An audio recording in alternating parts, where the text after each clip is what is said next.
Okay, welcome back to the Are You Strong show. I have an awesome guest on today. Before I say her name, I'm going to kind of list off some accolades. She has a whole laundry list here, so I'm going to shorten it just for essence of time.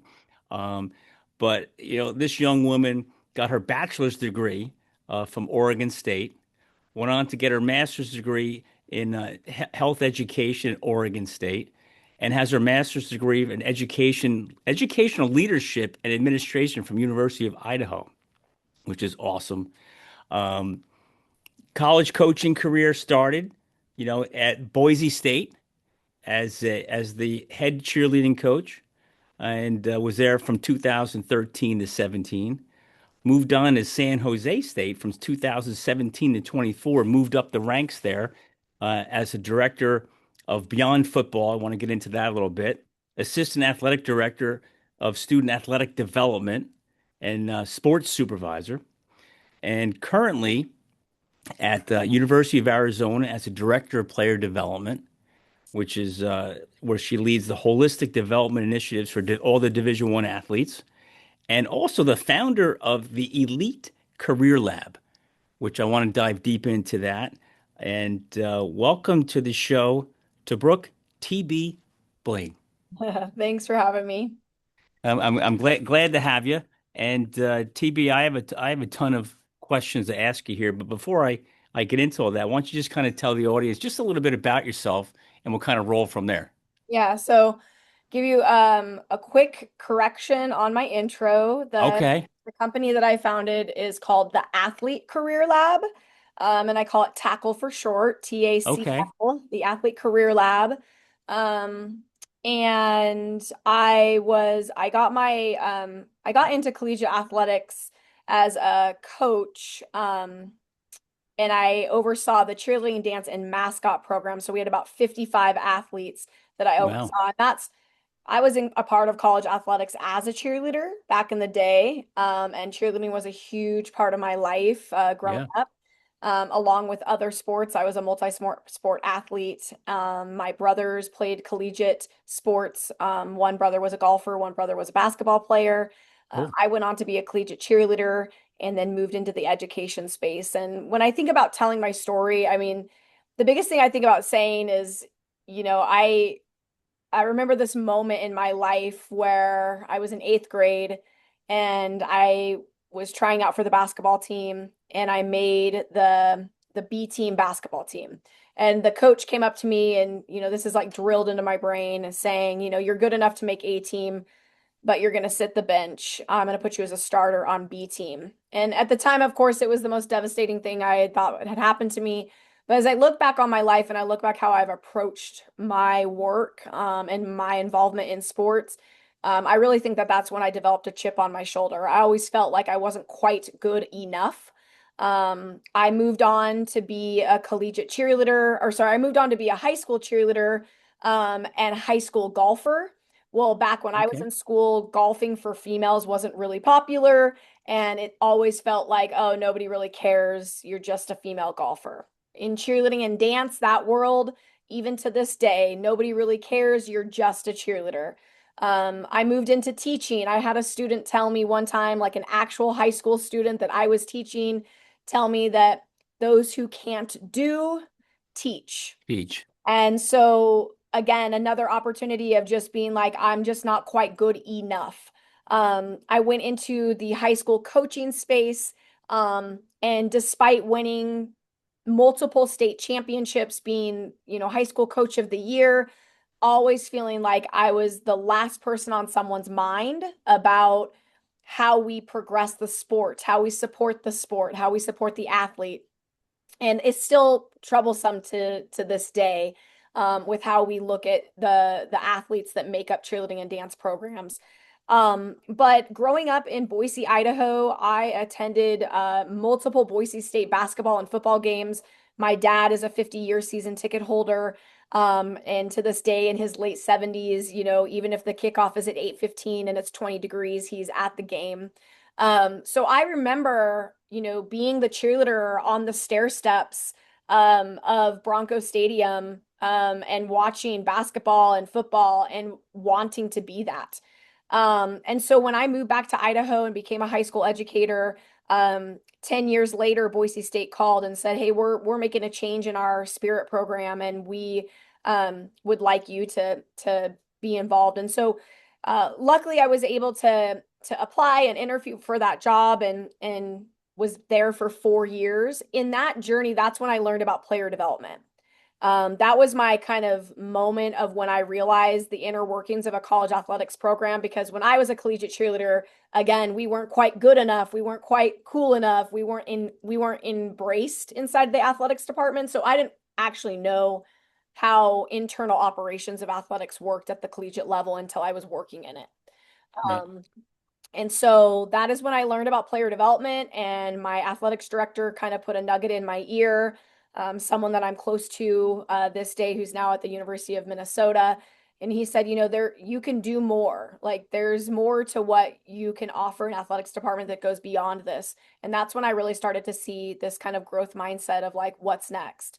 Yeah. And so transition into my fourth year of coaching. I got an opportunity to apply for a job at San Jose State University to build a program that is referred to as Beyond Football. And fast forward now, I'm headed into my 10th season with that head football coach, Brent Brennan, running Beyond Football at University of Arizona.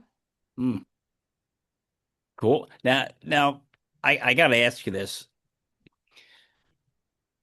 You say you have a chip on your shoulder. You said when you were younger, you felt like you weren't that good enough. I don't think you got a chip on your shoulder. You're just extremely confident. I don't know. I am confident in like what I'm passionate in. Yeah. Um, like there is great confidence from that, but in full transparency, like I think just like any other person, that imposter syndrome sort of flares up now and again.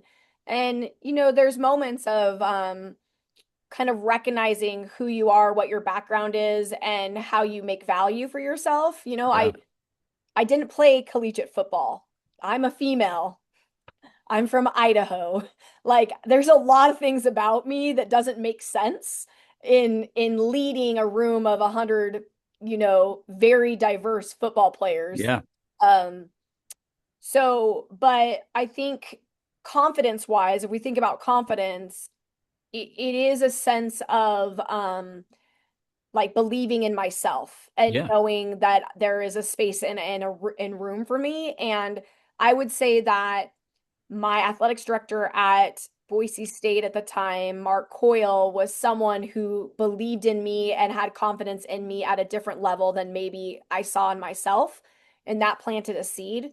And then I Yeah. was grateful to be hired on by another leader in Brent Brennan who saw something in me as well. And he has fostered so much of that confidence and that development. He has allowed me to be me and Yeah. and allow my educational background to be the driver of how we implement our programming, and he trusts me.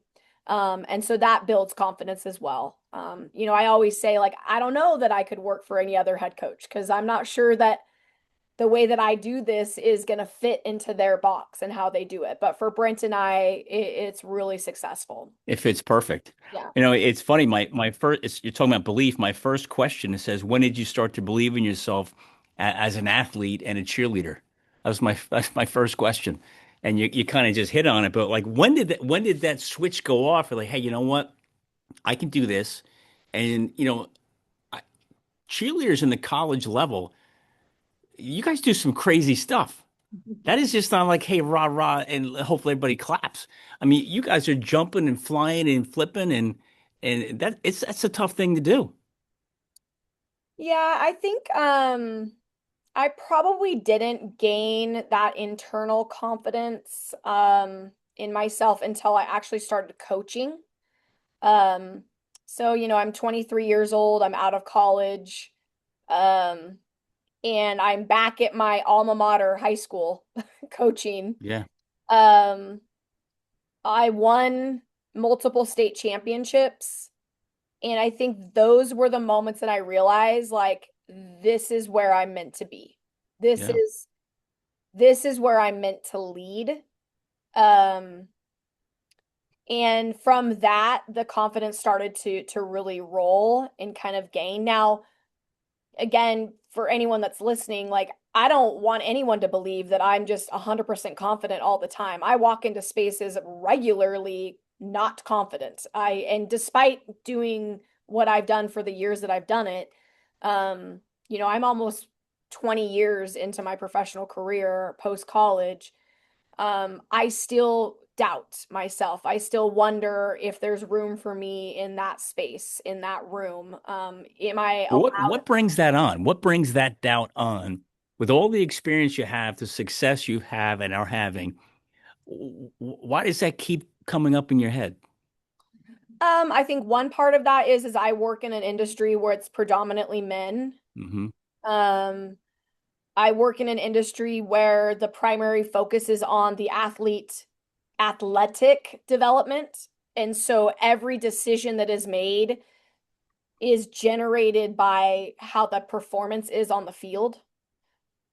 And so when you find yourself in a program that's not required, it's supplemental, I have to create my own value. I have to prove to everyone else out there, like if I'm just thinking about internally inside of my building, I have to prove to them that like I'm someone that they should care about being involved with, Yeah. right? Because the day-to-day functioning of collegiate athletics, and we'll talk about football specific, which is what I do, 98% of what they are doing is about winning football games. Yeah.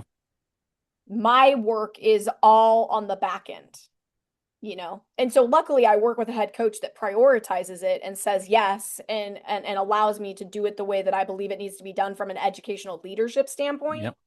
Um, but I think the doubt just trickles in on, does that coach believe that this is valuable?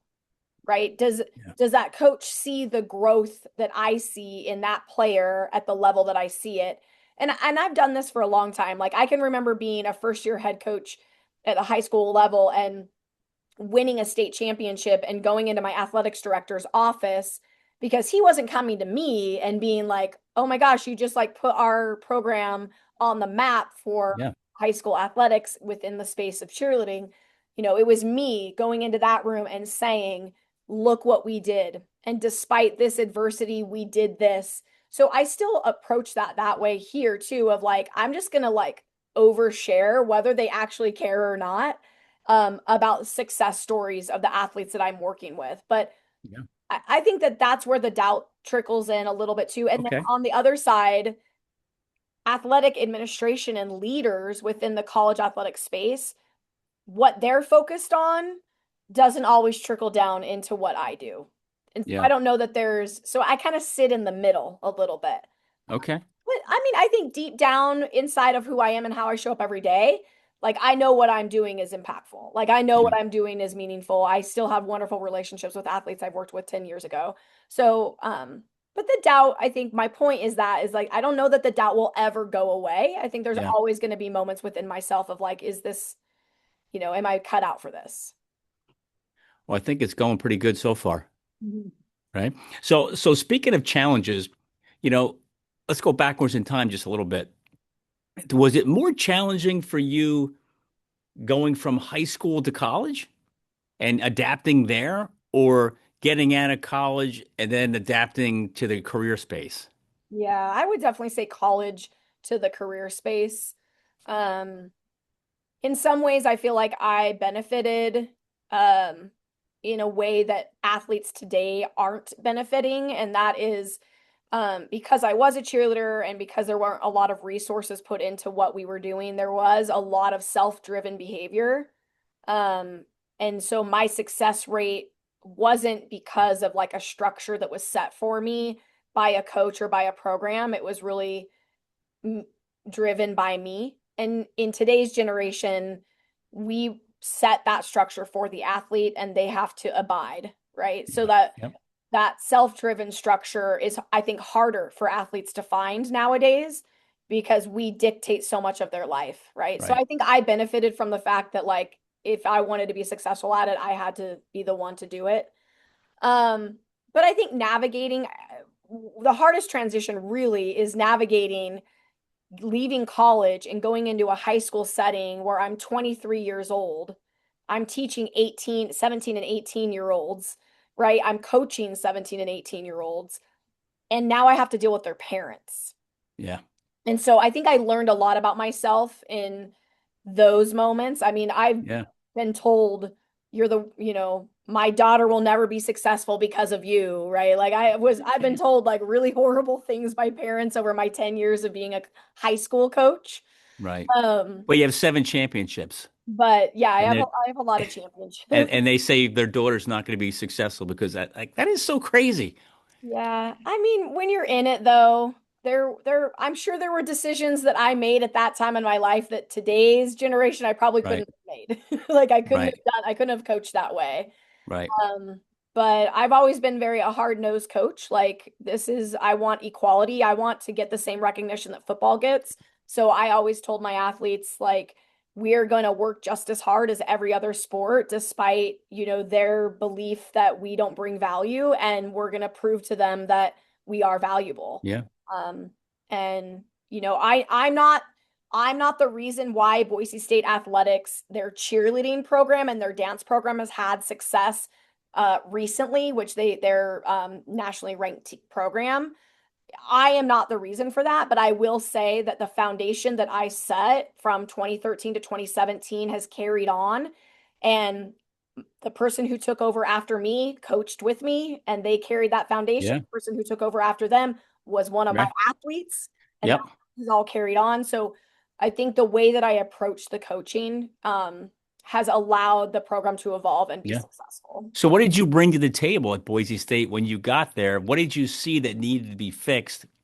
And what did you do to make it such a successful program? Well, they weren't competing. And when they did compete at one point but like had recently competed at one point, and it was pockets of competition, but Yeah. they essentially had gotten away from competing. And in the early 90s, like they were really well known for like being a high level program. So we started competing. And then what I think that does is like that adds a level of athleticism into the cheer and dance space that um, elevates the program standard. So you recruit higher level talent because most cheerleaders and dancers, they want to go on the sideline and cheer and dance because it's supplemental and fun. But what they really want to do is they want to compete. So when you can Yeah. drive competition, you're driving higher level talent.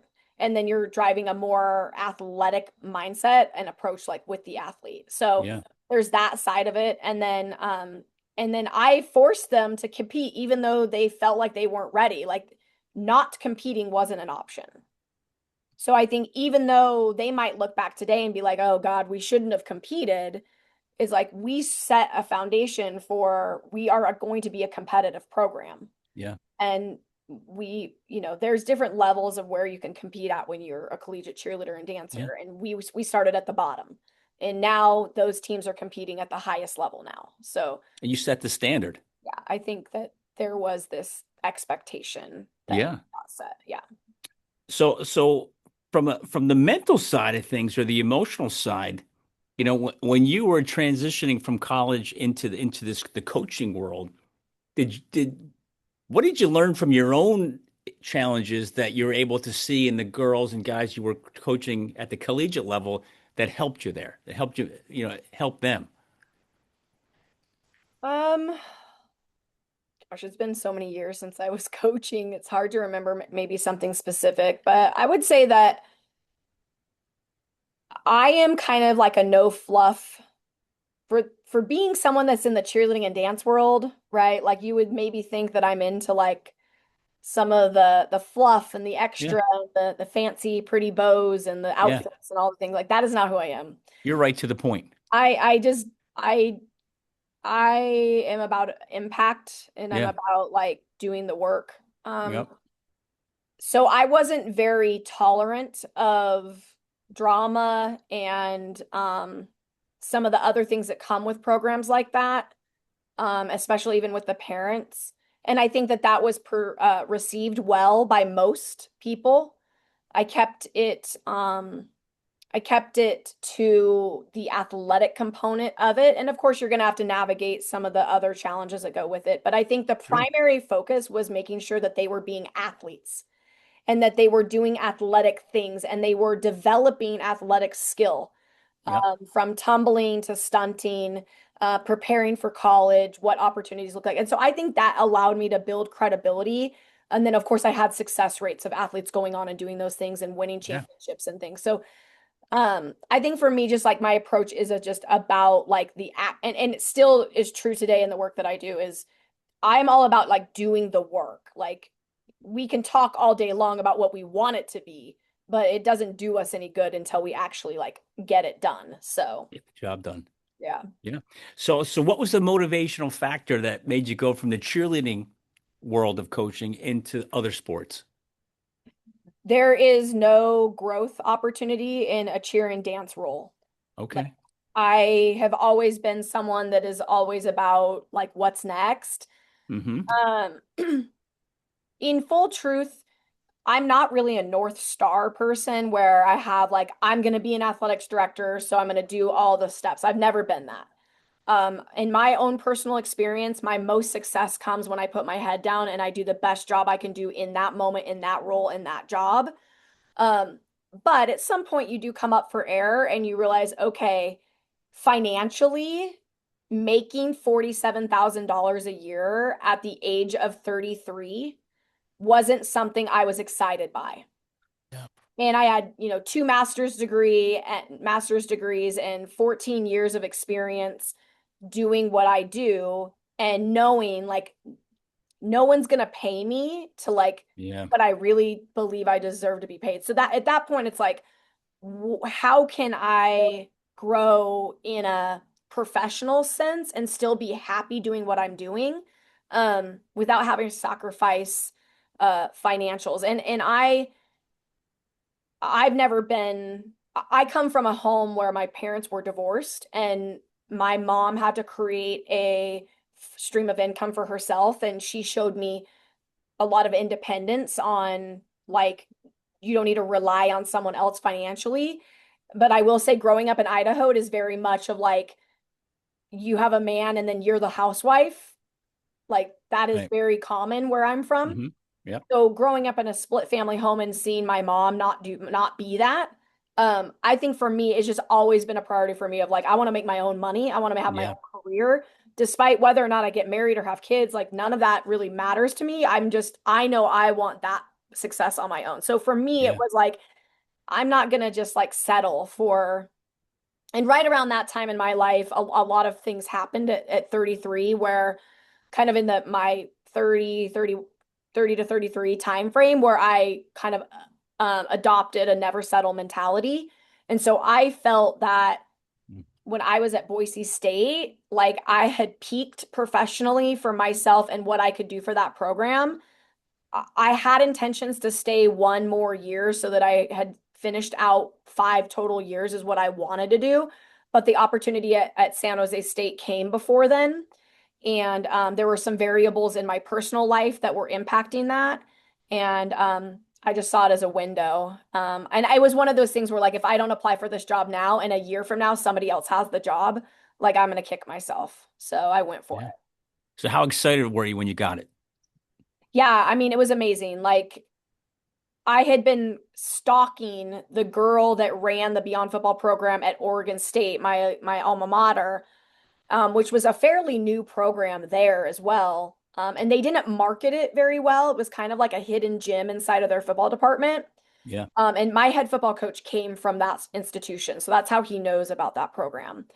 So it's just interesting. Like I knew the girl that ran it. I kind of stalked her. I was like interested. The show Last Chance You had come out around that time, and that Miss Brittany gal, I was like, that is like a hybrid of what I do from the coaching and the teaching. And um, so yeah, it was like this is going to be an incredible opportunity. And the best part about it all was that I came in with zero. Like I came at it baseline. Like there was a head coach who said, "This is what I want," and it was like a one sentence statement and ready go. So I literally created it from nothing. From nothing. And I love that I got to do that. That's great. So what is Beyond Football about?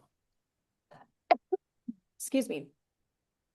The Beyond Football program is a football only player development program that zeroes in on three areas. We are exploring what our campus community has to offer, what our degree is going to provide for us, what the community and the network of people can do. I always say you only know what you know. So the exploration component is incredibly important for college athletes. Knowing what is around you that's outside the lens of your sport. Yeah. The secondary component is what we call inspire. We're inspiring ourselves and others through the act of service. I think what's important is that we put ourselves into the community as part of that exploration component, but we're also doing service engagements. We're networking with people that are leading these nonprofit organizations and impacting our youth and future leaders. We can learn a lot about ourselves through that inspiration pillar. And then the final piece is the activation piece, and that's cultivate. Cultivating the knowledge, cultivating the skills, and more importantly, the relationships that will help us advance in our life beyond football. Yeah. When we think explore, inspire, and cultivate, those three things packaged together, crossover a lot of times, but intertwined, it's essentially preparing an athlete with the roadmap that's going to allow them to graduate and successfully secure employment. Something they probably haven't really thought about as a collegiate athlete, especially collegiate athletics today, if you are a revenue generating sport, because you are getting paid for your services as a player. Yeah. And we've devalued education because we've done that, in my opinion. And I think for any college student, going from earning your degree to securing your first job, the bridge looks like that scary ass bridge that you're in the Oh, middle yeah. of a Costa Rica jungle and you're like, should I cross the bridge or not? Right? Right. To me, that's the great analogy of even if you had a 4.0 and you were involved in every club and organization, we don't teach how to navigate the job market. We don't teach how to interview and prepare for jobs or Yeah. effectively network. It's sort of just implied and assumed. We often say, just make sure you're networking, right? Update your LinkedIn profile, apply for jobs. And we just tell them to do that, but we don't show them how to do that. Right. Um, and leadership can be similar. I've heard it. Yeah. I've heard it. You need to be a better leader. You need to stand out. You need to do more. We need you to lead, but we don't show them how to be a leader. Yeah. And I think that that bridge is a great visual Yeah. for, and when I do speaking engagements, I use an actual picture of like a scary bridge to say, like, this is really what it looks like to go from graduating and finishing your sport to securing your first job. Yeah. Well, I mean, what you said before is when you got the job, you built it from the ground up, right? So talk about that challenge for a second. But then the athletes that you're working with now, you know as well as I do, when their sport ends, sometimes their identity ends. How do you help them navigate, to life after the game through those different stages, right? And but how did you build Yeah. that program? I think we talked about doubt earlier. Yeah. In traditional like academia, if you were someone that was creating a class, you would spend 6 months or a year doing focus groups and research and gathering all of this data to then put together and implement a program or a class, right? In the world of college athletics, we don't have that time. We don't have the time. So I started Beyond Football really by doing community work. That was the number one thing. It was like, okay, I got to get to work. I don't even know where to begin. So we're just going to start going and volunteering in the community. By doing that, that led to me getting to know the players outside of the building, asking them what they're interested in, seeing them in that environment with kids or with community members, being like, you are thriving. This is a side of you I've never seen, right? That allowed me to gain greater insight on what brings joy to the players' faces, or maybe doesn't, right? But I would say for Hmm. majority of them, like most of the work that we were doing in the community, like I saw a side of them I didn't really know. So because I didn't have a time to like create a focus group and do the research and all the things, it just was like a matter of doing my own research by watching Yeah. and from there by talking. So then I also led by having one-on-one conversations with 100% of our team, and I asked them questions that most people aren't asking them, like if football stopped today, what would you do? Mm. If what jobs do your parents do? What are jobs you've been exposed to? Or has there ever been a job you've seen someone else do that you're like, that would be cool? Or maybe Yeah. there's a job you've seen somebody do and you're like, I absolutely would never want to do that job. That sounds Yeah. awful, right? So I just started to gather my own data through those experiences and through those conversations. And that's how I got to explore, inspire, cultivate. And that's really how I started to build my curriculum. I was building the car as we were driving it. Yeah.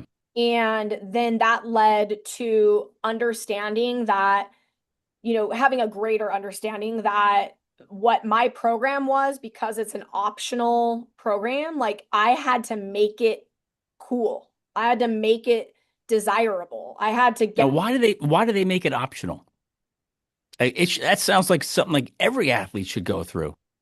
yes.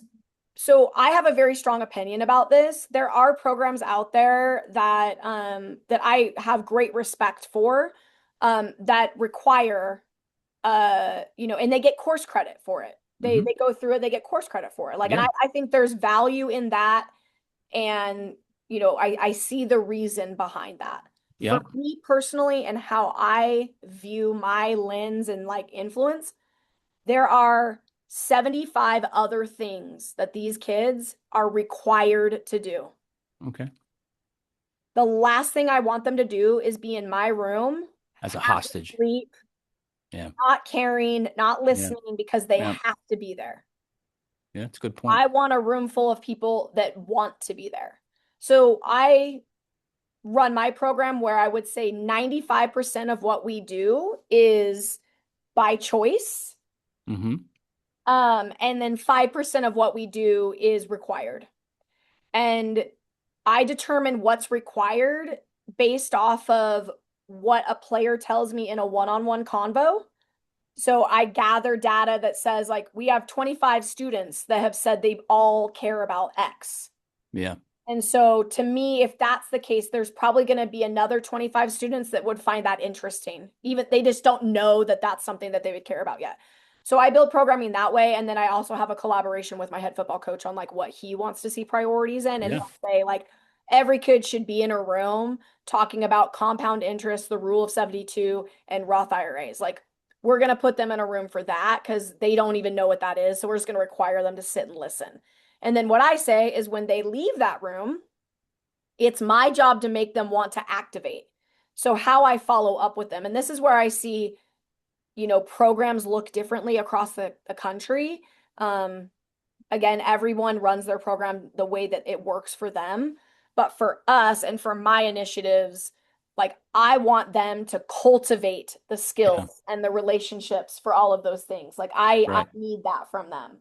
Um, for me to feel like I have done a meaningful job, it's going to mean that they have taken action on Yeah. what they're doing. So, That's great.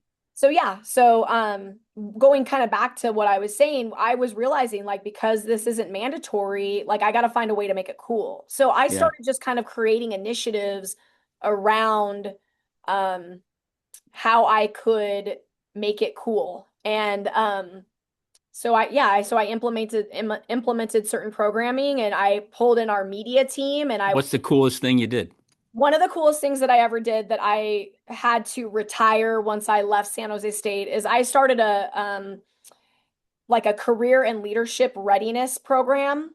I called it Agoge Academy. The term Agoge, Agoge, kind of dates back to Spartan history and like culture. And we were the San Jose State Spartans. And so I got like a really dope image of like, like think of the movie 300 when they wear those Yep. like face Yeah. masks. And then I did a logo that was called a Goj Academy. I got t-shirts made. Um, And then only the 12 people that were a part of a Goj Academy got the t-shirt. So Oh, you had cool. players wearing it in the locker room and like other players being like, what is that? Yeah. Um, they were invited to be a part of it. I had the kind of program initiatives with inside of it and the curriculum. I brought in outside people to help lead those initiatives. It was a strong networking opportunity. And then we would close the program out with a dinner with a Spartan. And so those 12 athletes were intimately in a dinner with about 20 other business leaders, professionals, hiring managers, CEOs. Yeah. And it was a elevated kind of on steroids networking opportunity Yeah. for them. Um, and I mean, I have a player that plays in the NFL right now, Josh Oliver. He's a tight end, and he was a part of the very first Agoj Academy.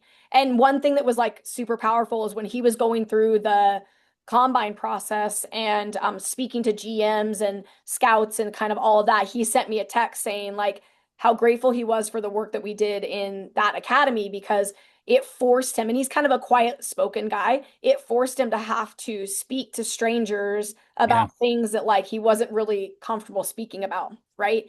When I talk about value and like confidence and do people really think that I'm impactful and sitting in front of a coach or an athletics director or something and forcing them to hear stories, right? Because I want them to hear it. Like in my space, teachable moments happen all of the time. Like it is Yeah.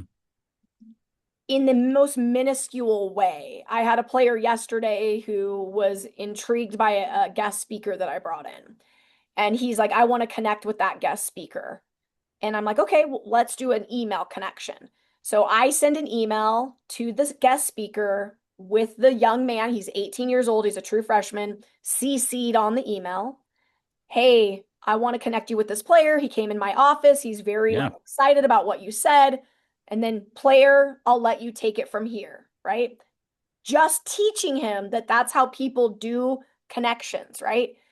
He went home and had to respond to the email, and he is calling me. I don't know how to do this. I press reply all? Do I press reply? What do I write in the email? I've never really sent emails before. Yeah. So for some people listening to this, you may be saying that's ridiculous. Like, that's ridiculous that this 18-year-old kid does not know how to do it. The truth is, Most don't. 90% of my team does not know how to do that professionally. Yeah. Their response is lowercase thanks TB, no punctuation, like they're texting someone, Oh, yeah. and can't wait to talk, period, no follow up, no nothing. Right? So I had to coach him through this is how we do it. And my number one cheat code for all of that, and I would say this to anyone I'd stand on a rooftop yelling it, AI. If you don't know what to do and you're like not sure, go to ChatGPT or whatever AI software you like to use. And type it in. Tell them this is what I'm trying to say, but I know it doesn't sound professional. What's the proper punctuation? What's the proper grammar? Yeah. How do I organize it?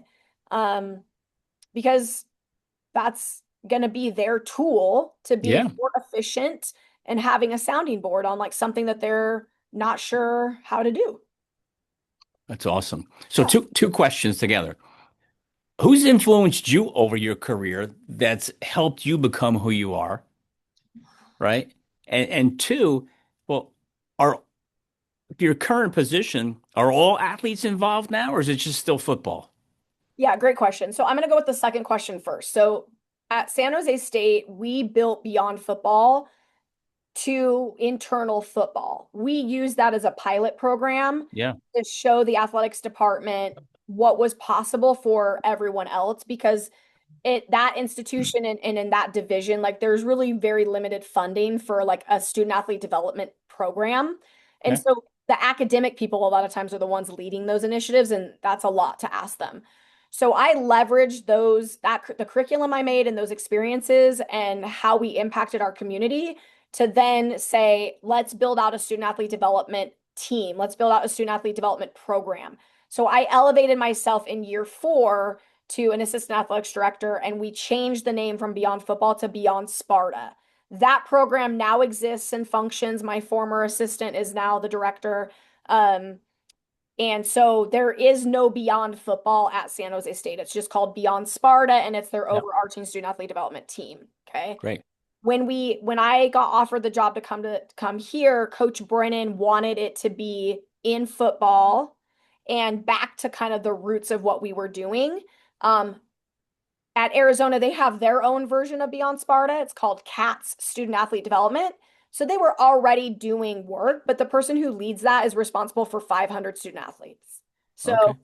to Coach Brennan was, I want you to work in collaboration with her, but I want you to be focused on what our football athletes are doing and how they're activating. So I work closely with her. She has a lot of like big shoes to fill and lots of work to do. But hopefully for her, she knows that the 100 athletes that we work with in football are also tapping in through what I'm doing. So I just kind of like her program and I work together. Um, Okay. and then on the front side of the question of like who's inspired me, I really wish that I had like my go-to answer. I really wish that I had like that this one teacher, this one coach, this Yeah. one whatever. But in full truth, if I'm being honest, it's my own experiences that have led me to where I am today. And that is lack of access, wishing I had somebody that I could walk into the office Yeah. and get the answer from, using a sounding board. I really feel like I had to navigate my becoming a collegiate cheerleader, being a college student, graduating and moving on to the workforce. I felt very alone in that process and like not having that sounding board that maybe we have for athletes today. And so a Yeah. lot of the work that I do really just stems from like, I wish I would have known. And I often say to athletes, my job is to make sure that when you graduate from here, you walk away saying, I'm so glad I did, instead of, I wish I would have. Yeah. How about this question? This is not a question for you, but it's just a question. I wonder how many people out there over the last 20 years of your career are going to, when they're asked who's been their biggest influence, they're going to say you. I don't know. You know what? When I die, maybe that will happen because my goal when I die is that it is a massive party. Yeah. Every athlete that I've ever influenced that has positive memories of me, they're all there and they're all telling the stories. Even the like the bad stories of like Yeah. when I made them do 25 standing back tucks in a row because we couldn't land them. Yeah. And like I know exactly who that person is because we've talked about Yeah. it after the fact. But Yeah. Yeah. yeah, I don't But know. I definitely I think that one thing I am prideful in is that I have really great relationships with former athletes. Um, one of them is like my best friend. I just talked to her this morning. She's 12 years younger than me. She's getting married in Italy this summer. oh, She's great. marrying a college football coach, whom my husband and I introduced her to. Um, and she's one of my dearest friends, and I coached her. And there's lots of moments where she and I did this, but she ended up becoming the head coach of Boise State University and recently walked away from that program to move on with her life. But I mean, I think those are the things that kind of remind me that the work is worth it. Yeah. I mean, I don't know if you have this number, but how many people have you coached that have gone on to coach? Do you know? Who? Gotta Um, be a lot. yeah, there's quite a few. I would probably say just off the top of my head, I could probably name off 15 to 20. I'm sure that there's people that I've lost touch with that are coaching. I mean, I've had, and if we think about coaching, like think about it in like different capacities, that's being a choreographer, being a fitness instructor, coaching actual cheerleading Yeah. gymnastics. I have a former athlete that owns her own all-star gym now in Idaho Falls, Idaho. Um, I haven't talked to her in years, but she's crushing it. Her Yeah. and her husband are running a business now. Um, so, I'm sure there's way more out there, but Just think of the ripple effect. yeah. It's pretty crazy. So tell me about the athlete career lab. What inspired that? What's that all about? Yeah. So, taking a leap of faith when you move into college athletics, right, there's a bit of uncertainty. And when I left beyond Sparta, to come in and run beyond football for Coach Brennan at the University of Arizona, I was putting myself in a vulnerable position because I probably could have stayed at San Jose State running beyond Sparta as my career, my forever career, right? It's a really good possibility that that's a stable job I could have had. So leaving that, I took a title change in many ways. Like I stepped down, I took a pay cut to do football. Um, and so I was wanting to think about this idea of like what happens if the worst case scenario of college football happens and the whole staff gets fired, right? Like there's a Mhm. lot of uncertainty in college athletics in that sense. And Yeah. I'm really attached to Coach Brennan and his leadership. So if something, knock on wood happened, would I still have a job? There also was that when he took the job, there was this uncertainty of whether or not he was even going to ask me to come run the program. So this moment of like, I want to make sure that I'm always working with athletes and I want to make sure that I'm always making impact, doing impactful things. And so that's kind of where I was like, I had been thinking about doing a side hustle for 5 or 6 years. Over the years, a lot of people had said to me, oh my gosh, we need more of this. Have you trademarked this? Have you copywritten this? Like so much of that. So finally, I just was like, now or never. So that is where I got to starting the Athlete Career Lab. And I was very blessed. I have a former college teammate of mine and sorority sister of mine who is now a career coach, and she runs a career consulting company. And so I called her and said, like, hey, could you coach me through this process of like what I need to be thinking about? So she was a great person to kind of go back and forth with of like what this could look like. But in the long and short of it all, like I want to be forever impacting athletes. And I think that what I am doing, there's not enough of us. And there is so much need. And that's kind of where the origin of the Athlete Career Lab came from. And the secondary part of that is when you work in football, you're limited to the 100 athletes that you're assigned, right? Like that's my day-to-day job. I knew that what I was teaching could impact more than just football athletes. And so those strategies and what I focus on in the Athlete Career Lab is just something that I know like I could work with a larger, more diverse athlete population. So that's Yeah. kind of the reason why I did it. It's definitely not I've been asked like, oh, are you trying to get out of what you're doing? Are you trying to like make this be your full-time gig? Like that was never the thought. It was more of like, Right. I don't ever want to be in a position where I have to go get a different job that's doing something Right. else. I want to be able to control my destiny. Yeah. So being able to create that then was my way of doing that. So with the career lab, so who are you working with? Are you working with younger kids, college kids, professional? Like what's the aspect there? I have some high school contacts that I've started dabbling in Hmm. and like parents. That's kind of who has been most intrigued by what I'm doing, primarily working with college students or amateur professional athletes. For example, I was working individually with 6 different arena league football players. Okay. Um, and so, what I do with the Athlete Career Lab is very, very small. I don't have a lot of time, so it's as those opportunities come. I do a lot of speaking engagements. So I'll be traveling to North Carolina for the Athletes Unite conference coming up in March. When my schedule allows, last year I spoke at the Black Student Athlete Summit. I'll be speaking. Spoke at Edward Jones's Yeah. Player Development Summit. So I do speaking engagements or workshops.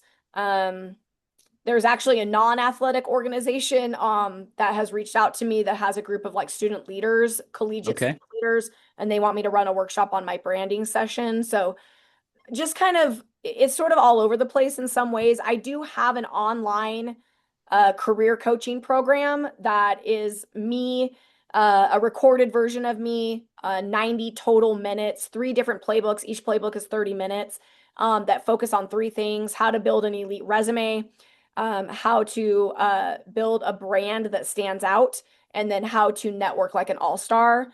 So that's available on my website. And so that's just like whoever finds out about it. I Yeah. don't do any marketing for it. And that could be used for anybody, not doesn't have to just be an athlete. It could be anybody. Correct. Yeah, you could insert athlete with anything else Yeah. that you've done. But the strategies that I have found successful when working with athletes in my day-to-day job, I've just packaged and put them into how you approach resume writing, personal branding, i.e., LinkedIn, Yeah. and networking. And what I often say to people is this is like the what you need to know. And Yeah. you don't have to piece through all the YouTube videos, all the TikTok videos, all of the, things that you get thrown out of like how to do. This is literally like stop watching everything else. This is literally all you need to know. Like if you spend 90 minutes watching this, and I have templates, a resume template, a LinkedIn about section template, and a networking template that is available to it. So to me, like this is just the most important thing that you could be doing today that's going to Yeah. help you get across that bridge a little bit quicker, a little bit easier. And like you said before, that bridge is scary. The bridge is scary. Yeah. Yeah. And Right. I use the analogy of like, imagine everything that you've done as a collegiate athlete or even as in like a professional athlete, right? And now it's time for you to cross the bridge to get to the other side and start your career, right?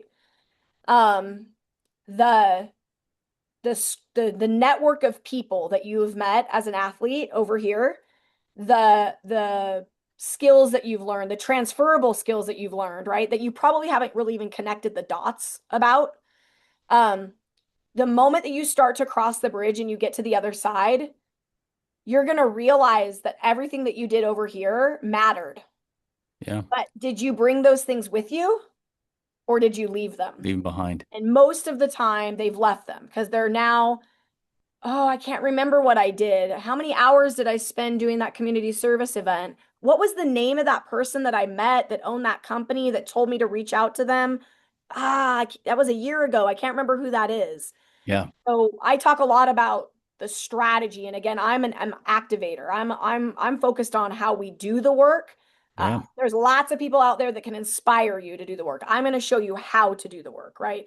So I teach them strategy on creating a document that's your resume brain dump quarterly. Just get on there and write down everything that you ever did that's potentially, maybe it's not Yeah. resume worthy, that's potentially resume worthy, and it doesn't have to look pretty, it doesn't have to sound pretty, just what did you do, right? um so I have all these strategies that I talk about in my it's called the ultimate game plan is what I Yeah. brand it as. But I have just found that by the time they get across the bridge, it's too late. Yeah.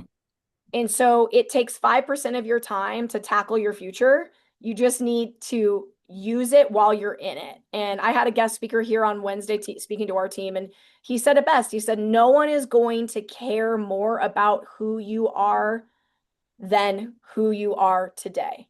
Yeah. Today, in this moment, as a Division I collegiate athlete who is in college getting their degree, who shows up every Saturday with your name on the back of your jersey, I can Google search who you are, right? No one cares more than who you are now. Yeah. Because the moment you become somebody else, all that stuff's in the past. Yeah. Yeah. Last question, and you kind of answered it already.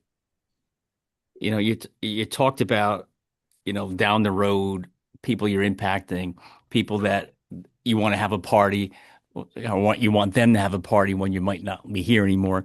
But there's going to come a day when you're not here, Yeah, there right? is. And I think that happens to everybody.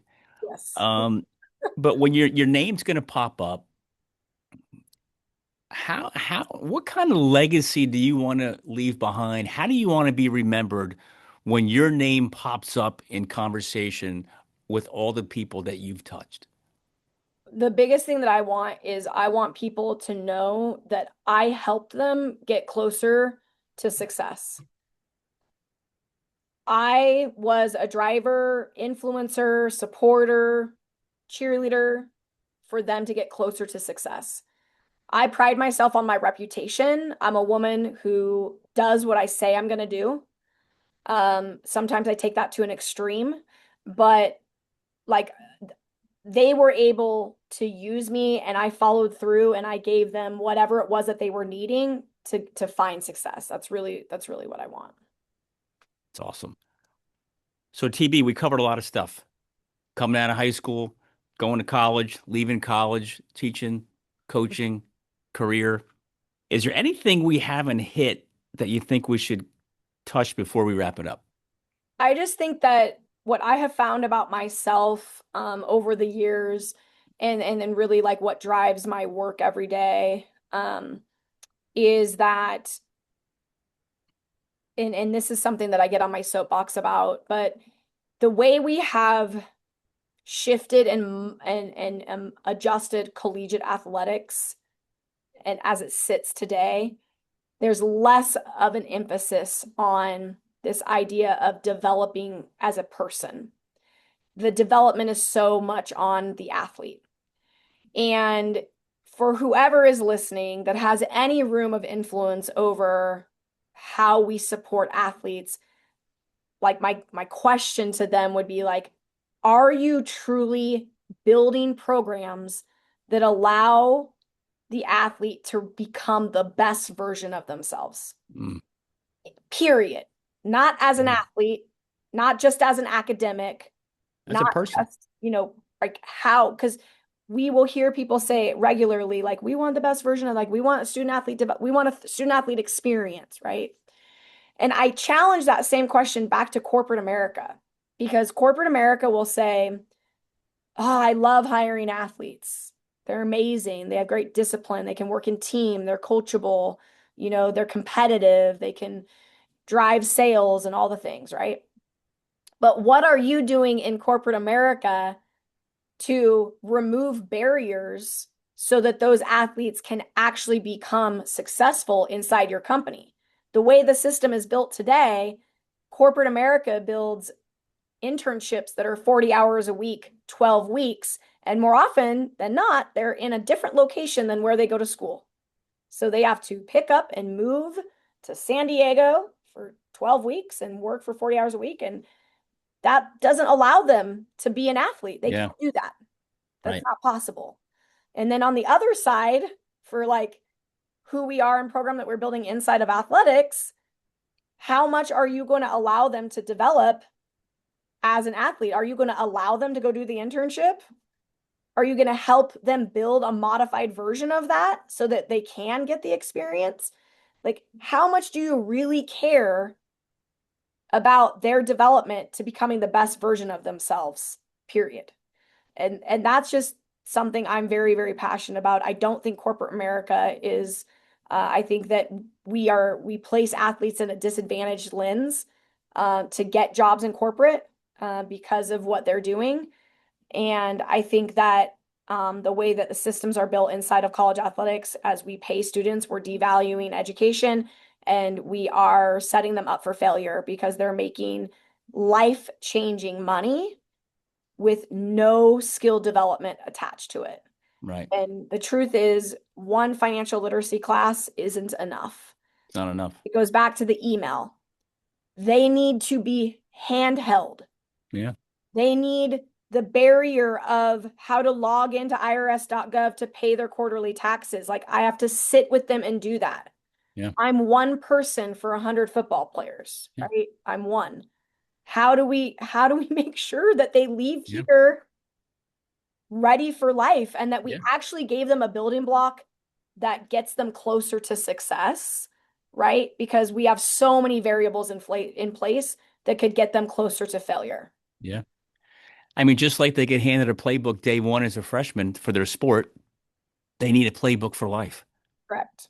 and I'll tell you one thing, you're writing one hell of a good one for them, Thank you. and the impact you're making and I can just tell by talking to you, TB, that you're pretty intense, I am. right? And you don't take any crap, and you put your best foot forward for them, not for you.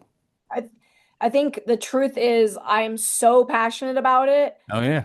that it bleeds over into them. I'm so grateful. I have an incredibly amazing roster of guys. I have I did a car buying 101 earlier today. I'd got 15 people in the room. I'm going to do investing 101 on Tuesday. I'm going to have 45 people in the room. I think those are signs. When you have optional programming and 15 people are showing up for car buying, 45 people are coming for Yeah. investing, I think I'm succeeding. But Yeah. um I'm grateful that I get to wake up every day, work for a leader that believes in my work. He's championed me all of the way. Working in public education for 10 years and then moving into the public sector and coaching for 4 years, I never got a real raise, like Right. ever. Like it was always like, oh, here's the 1.2% state Yeah. increase, Yep. until I started working for Brent Brennan. And Brent Brennan's the first person who said, you deserve this, right? Yeah. He has fostered my development and encouraged me and given me the confidence I need to do what I am doing. And I think every person has to have a champion. And luckily, he and my husband have been people that have done that for me. Yeah. And because of that, I get to wake up every day happy and joyful and impactful and passionate Yeah. about what I do and love the work that I get to Yeah. Well, he invests in you, which allows you to take your time and invest it in countless amounts of people, yeah, for sure. which is crazy, you Yeah. know? Well, TB, listen, thank you for taking your time to being on the show. Your story is truly I don't want to use just the word amazing because that's just it's impactful. We'll take the word that you want to impact people. It's just crazily impactful, Thank you. and keep up the good work.